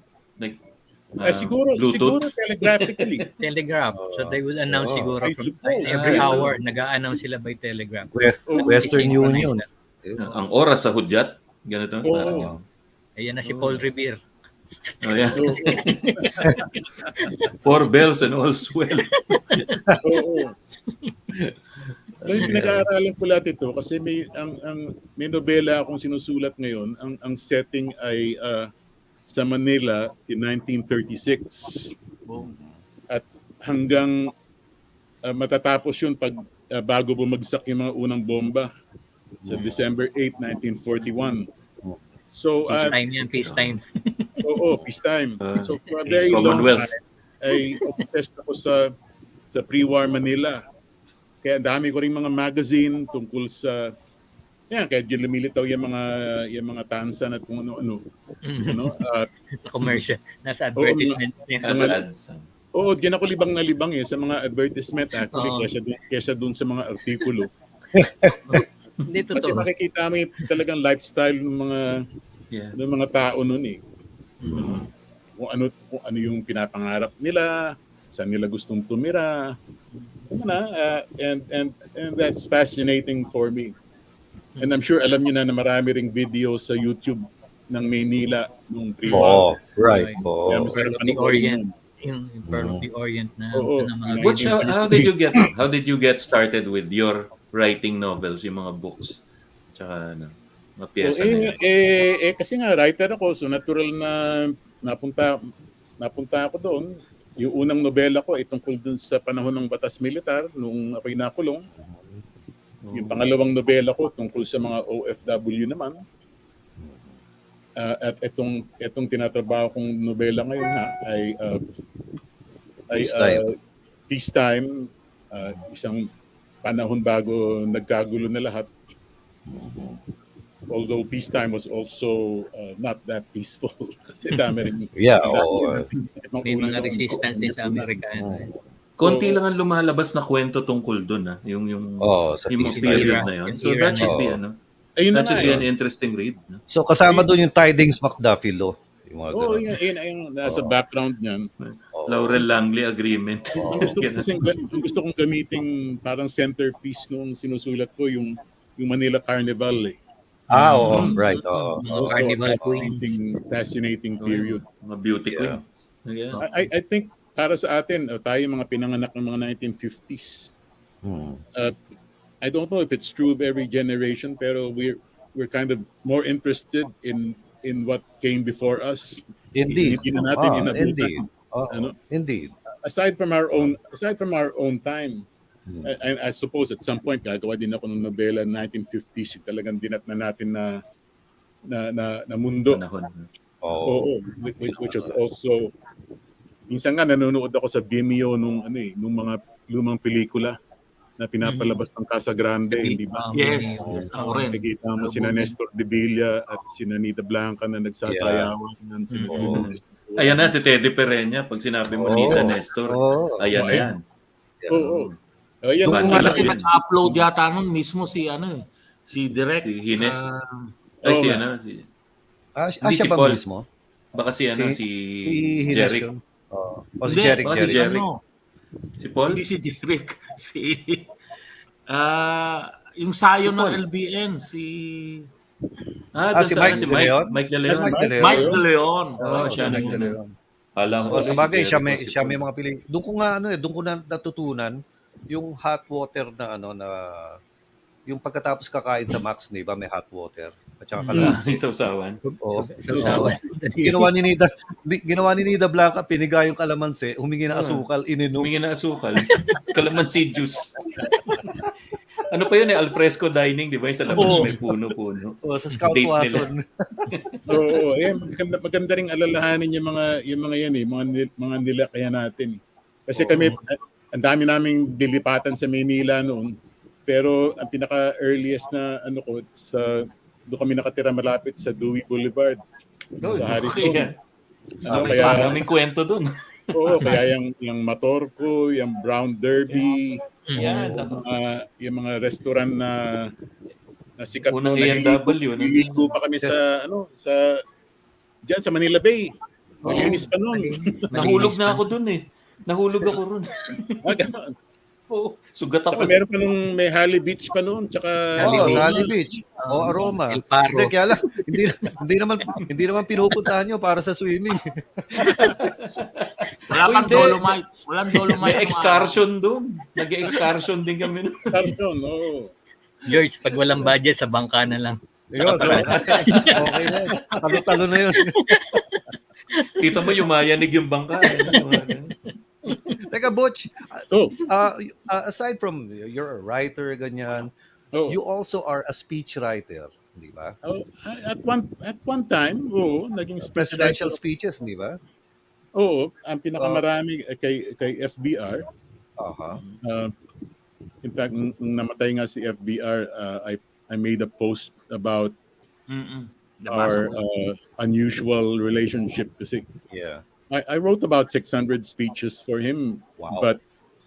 but from a distance. He never knew me. He never realized it was me. And until years later, nung nagkita kami, sinabi ko sa kanya, "Sir, ako yung isa sa mga speechwriter ninyo." Tawanan na lang kami. Tapos hiningi ko yung isang pen niya Aha. na souvenir. Oo, yan lang sila. Scory, si GMA, si GMA hanggang I quit GMA after Garci. Aha. But Right. before that, I was writing for her. I think vice president pa lang siya, senador pa lang yata siya noon. Hindi ko yung I'm sorry, hindi sa'yo nanggaling yun. Hindi nga eh. Alam mo, isang dahilan pa yan kung bakit sabi ko ayoko na. Hinihintay kong dumating yung tawag na mag-draft ako ng statement. A lengthy one, a lengthy. But of course, hindi lang naman ako yung writer niya. I think si Teddy Boy gumawa nun eh. Ganon. Yan, sabi ko, isang linggo na hindi pa nagsosorry itong Ali. Tapos nung nag-sorry, mukhang pilit naman. Oh. Kaya sabi ko, ayoko na. Alam mo yung, sorry yung gumanon lang. Ganun yung parang mayabang pa. Sorry Hindi. Ano nga yung typical Teddy Boy ngayon, di ba? Di ba ganun din si Teddy Boy? Sorry na lang, but F you. Ganun siya. Suplado din yung Teddy Boy. Kaibigan ko rin yan. Lalo na noon. Hindi siya si Teddy Boy kung hindi siya ganun di ba? Kaya lang ito, interesado ako, Butch. Biographer ka nung mga sila Wash Hisip, mga ganyan. How is it difficult to do that? Well, it depends on the client. Si Wash was a biographer's dream because makwento no? Makwento siya. And he had an elephantine memory. Yes, right. Which also made things difficult because, you're talking to a 90-year-old guy who remembers everything since he was 5 years old. Dahil nang susulatin ngayon. Paano may condense? May mga kliyente naman ako, yung mga ibang, sabihin natin mga taipan, na napakahirap gawa ng biography kasi ang dami nila mga sekreto na ayaw sabihin. Si Wash was Chinese, but he was a typical Chinese. In other words, he doesn't think like a taipan. I don't think he ever considered himself a taipan. So ibang-iba siya mag-isip. Ito mga ibang naging kliyente ko, they have family legends. There are some things you cannot touch. Pumahiin, mga ganun. Everybody knows na they have second wives, but you can't bring that up. So some are more fun to do than others. Ang habol ko naman dyan is I'm not going to lie for you, okay? So if you're going to lie, I will put it in the first person. I will quote you. And this is what you're saying, and then you will be interrogated by your readers. Panagutan mo yan, sinabi mo yan eh. But I will not consciously go out of my way and say, so and so never did this, or in fact, I correct those family legends when I can, and I prove to them that this could not have happened because in this particular year he was only this old and so on. Oh, So, inconsistent. a lot of it is like myth busting. Uh-huh. Para How historically long correct. did it take you It's good. to write CSIP's biography? Wash took me a couple of years, off and on. We had long. Ang ginagawa namin every Saturday morning at 7 a.m. we Ouch. would meet in his office. Kasi ganyan ang work ethic niya eh. Papasok Right. siya alas 7 ng Yeah. umaga. Mm-mm. You know, carrying his own briefcase. Right, right. Walang- Walang assistant. Hindi senyorito yan. Yun ang palagi niyang linoloko si Velayo about that because Velayo doesn't come in early. Oh, yeah. Well, he and Wash had a lifelong, friendship and rivalry, and Yeah. Until the end, they were very very close. Kinausap ko rin si Fred, and it was fun. It was fun talking to both of them. I love it when Sisip they outlived the other two, no? Yung partners Oo. niya. Siyang na pinaka-tumagal sa tatlo. Oo. Talaga namang sinuyo ni Wash si Fred Velayo. Right? na samaan siya dyan sa SGB. Can you imagine? He had all the opportunities to just stay in the States, di ba? US Well, actually- US military siya. Yes, he was U.S. military, and Oh. he was choosing between setting up his own firm and becoming an accountant for Women's Wear Daily. So mabuti na lang he chose to stay. Oo. Mhm. So, nag-ini-mini mo lang siya doon. So. Kasi he got he actually was a victim of disinformation when he was in the States and he was part of this code breaking. Hindi na siya sa States noon. He was in the India Burmese border, I think, Mhm. and he was breaking codes. And then Intelligence, he heard yes. Galing. Oh, that's why he became a U.S. citizen because he could not handle codes unless he swore allegiance to the U.S. Although later in life he became a dual citizen before he died.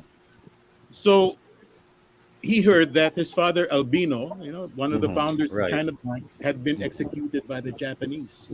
Kaya nagmamadali siya umuwi ngayon.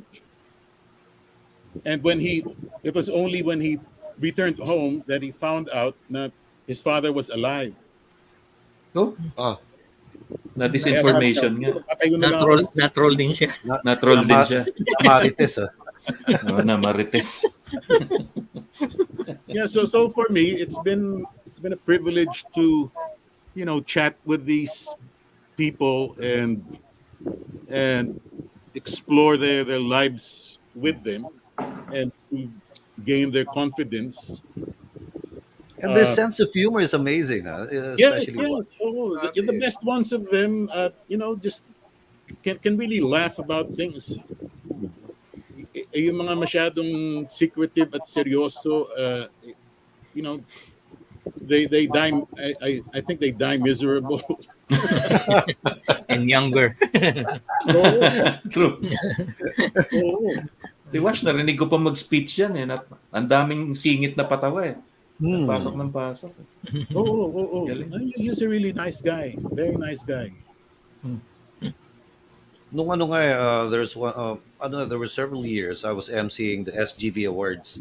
Siyempre, si Watch Isip, no? And Fred Velayo. Pag nagsi-speech yung dalawang yun, parang comedy skit. Oo. Nagkaalas-kahan silang dalawa. Oo.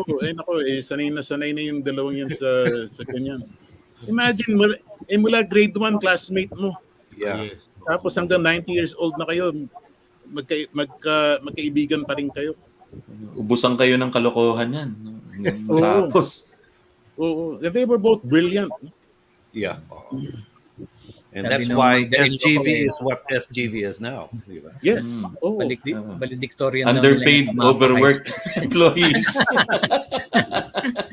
Pero Sir Butch, yung yan. gagawa ng biography ng isang yung isang government official mula pa nung 60s hanggang ngayon, mahirapan, sobrang haba. So, alam mo, isa sa mga pinakamahirap kong mga assignment ay yung gumawa ng biography ng politiko. Yeah. Dahil lahat gustong isali.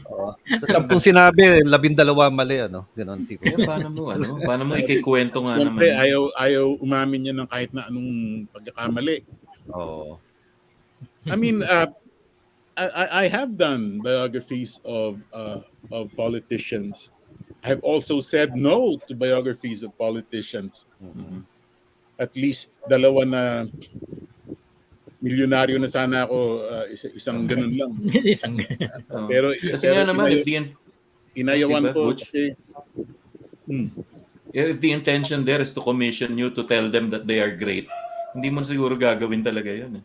ay, hindi, kwento ko yung kwento ng buhay nila. Bahala na sila kung great Humanity. sila o Kasi hindi. bukod sa Pero man of hindi letters ka, man of principles ka rin. kaya nga, sabihin, pangalan ko yung lalabas dyan eh. Yes, oo. Paano nila ako paniniwalaan sa mga op-ed ko kung madali din lang pala ako mabilis sa ganyang ano.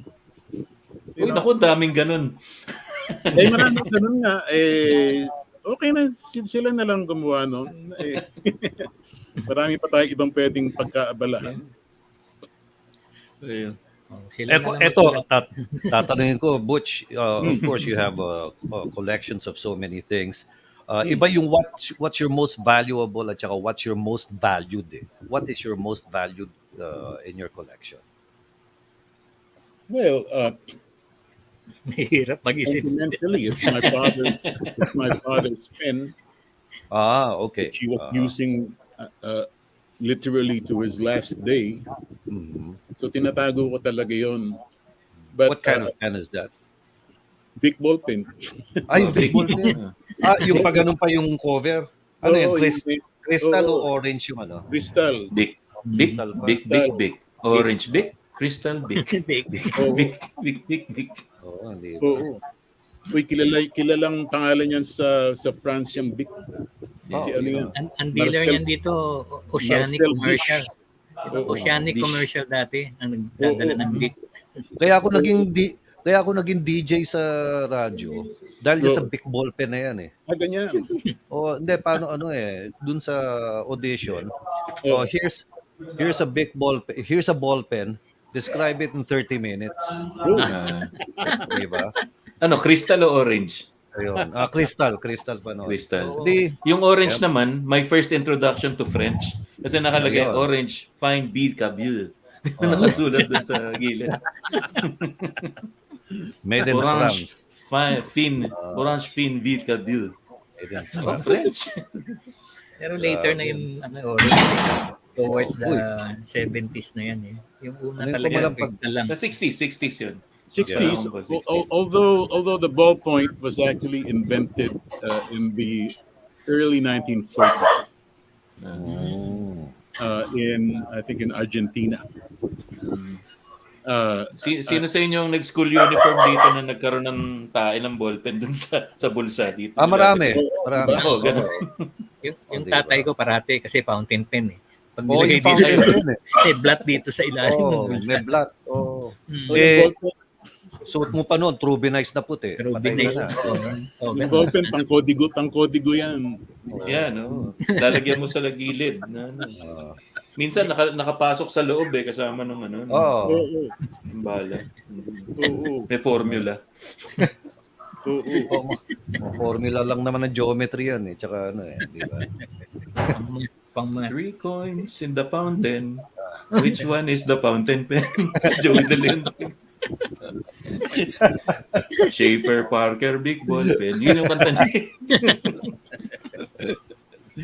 Mauuwi sa Kutsilyo de Almacen.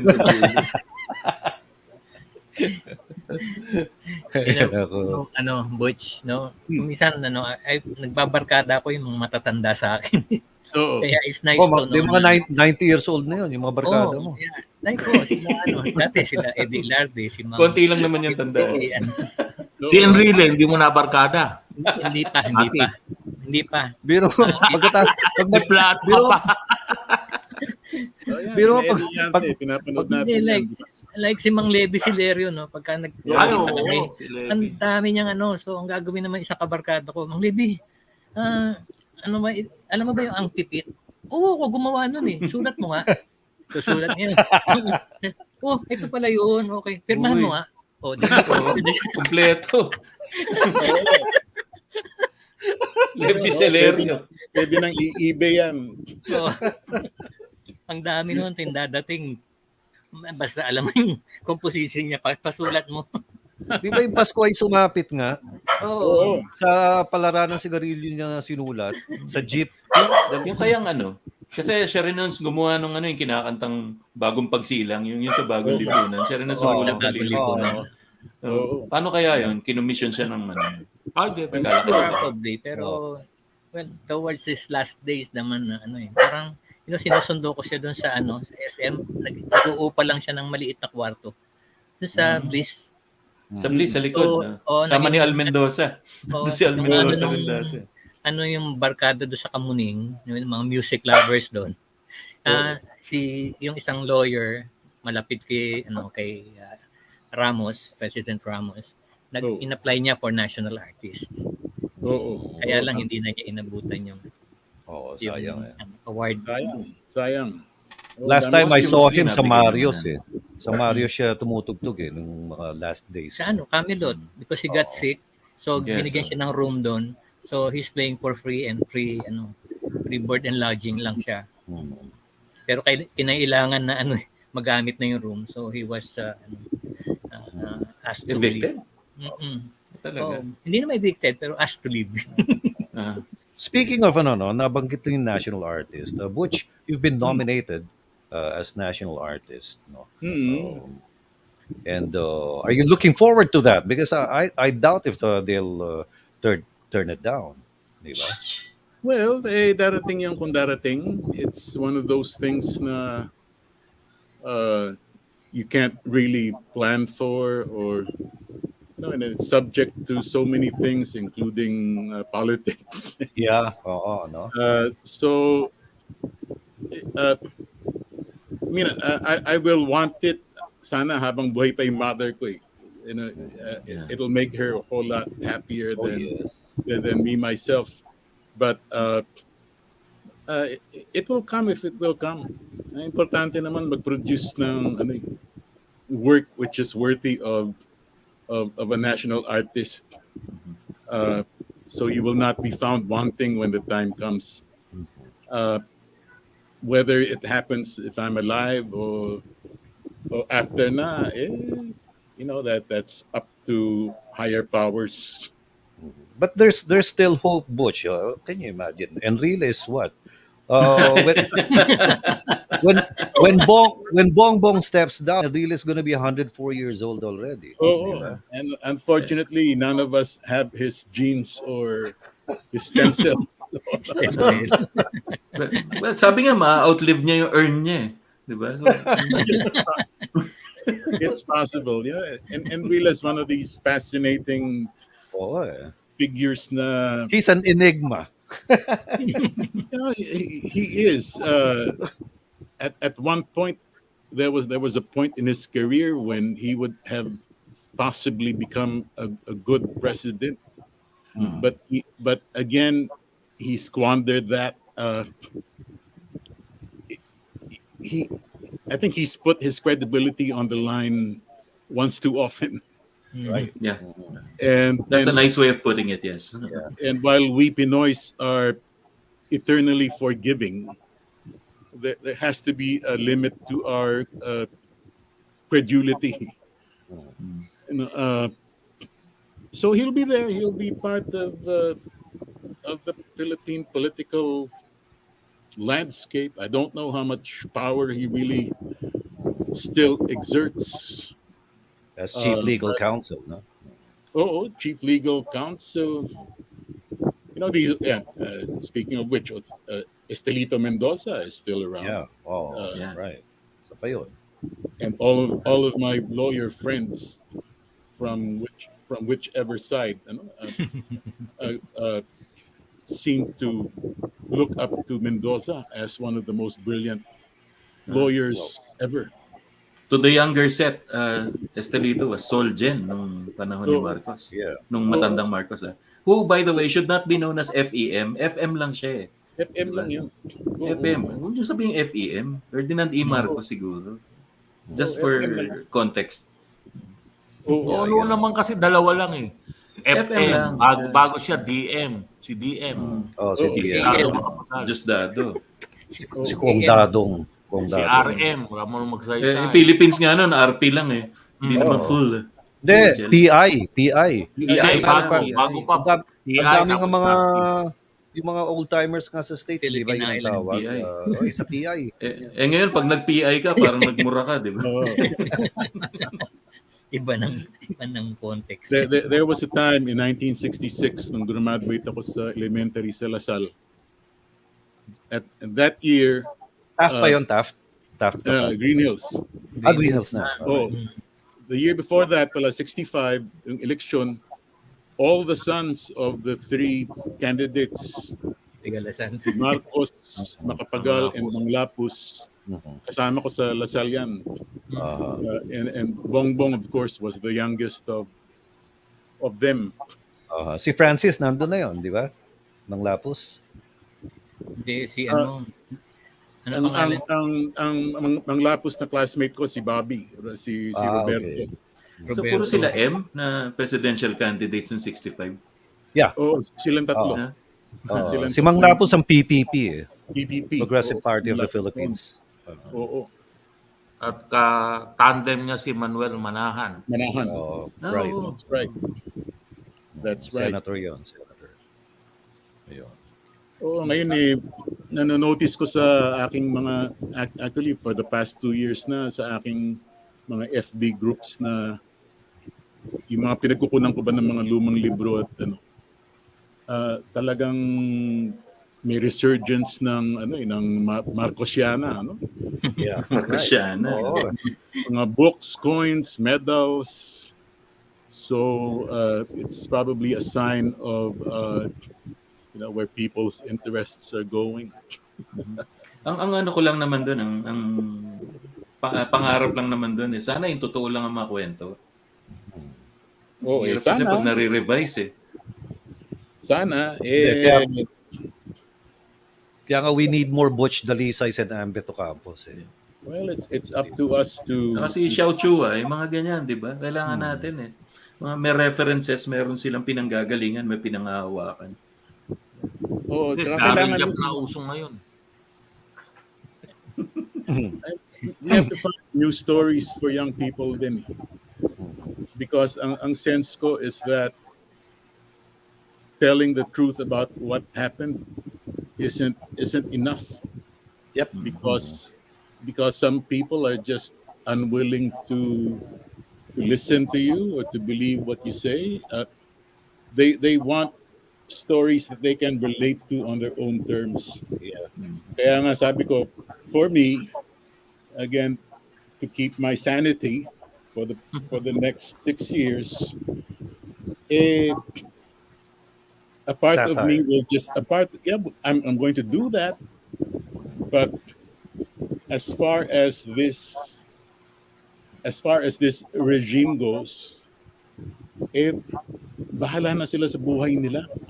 Ako, I will find a way to survive. And that will be my best revenge. And if they remain true to form, they will do what I think they will do. And that will probably be the best education for our young people. Yes. Ayan ang pinili ninyo. It could be a bitter pill, but panindigan natin. I mean, ayoko namang I don't want to wish anyone ill naman just to prove a point. I hope you fail. If I think I know who and what you are, I think I know where you will go. Yeah. And bahala na kayo, you call the shots. Kami, we will watch you and we will survive. We survived martial law. Yeah. For a much longer even period. harsher. Right. Oh. Sir Butch, si JPE lang din natin masusurvive siguro. Given na yan. Pati yung pinakalumang punong kahoy, lamang pa siya dun sa edad. Kung kumbaga sa ano, he's a collector's item already. Dapat Tama Tawag sa relic. collection ni Mati yan. Tawag doon relic, mga ganun. Magbibidding kami ni Butch kung sino. Pag nalagay sa eBay. Oo nga. Teka, before anything else, no? Paano, magsasaing pa si Butch para kay Mrs. At saka kay Buboy. Buboy ba yung pangalan ng bata? Si Buboy. Si Buboy. No? Butch, parting words and hope we could have you again. Yes, well, again, guys, thank you very much for this opportunity to shoot the breeze with you on this nice Saturday morning. I hope that you learned something interesting from our discussions. The important thing, I think, is to just keep living, be alive.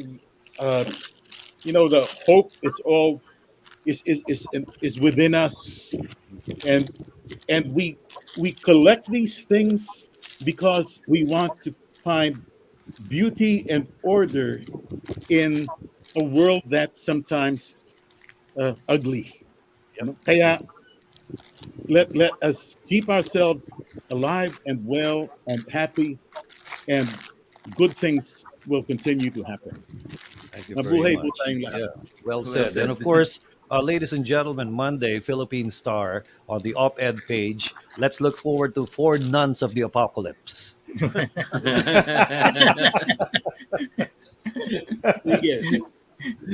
Yun ang ano. Matty, your turn. Yeah, Butch and everybody who's interested in collecting, just keep the passion, restore history, and all those old stories. Keep them in your heart and share them with other people. Yeah.